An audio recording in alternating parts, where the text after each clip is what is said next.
আজকের বগুড়া জেলা শান্ত পরিচিত এক এলাকা, কিন্তু এই মাটির নিচে লুকিয়ে আছে বাংলাদেশের সবচেয়ে প্রাচীন এক সভ্যতা।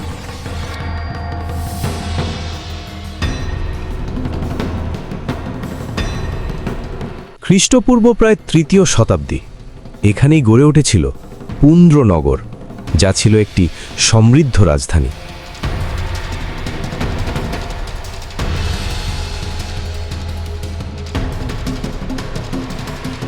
উঁচু প্রাচীর, পাকা রাস্তা, ড্রেনেজ ব্যবস্থা, এমনকি প্রশাসনিক কাঠামো ছিল এখানে, যখন পৃথিবীর অনেক অংশই ছিল অন্ধকারে। কিন্তু প্রশ্ন একটাই, এত শক্তিশালী নগর হঠাৎ হারিয়ে গেল কিভাবে?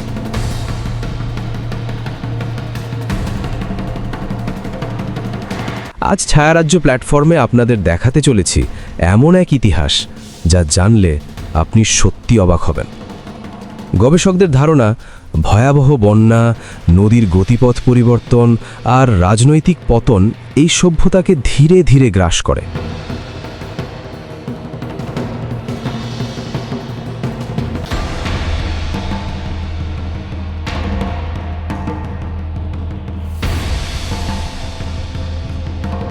মাটির নিচে চাপা পড়ে যায় ঘরবাড়ি, মন্দির, রাজপ্রাসাদ, আর একসময়ের প্রাণবন্ত শহর পরিণত হয় নীরব ধ্বংসস্তূপে।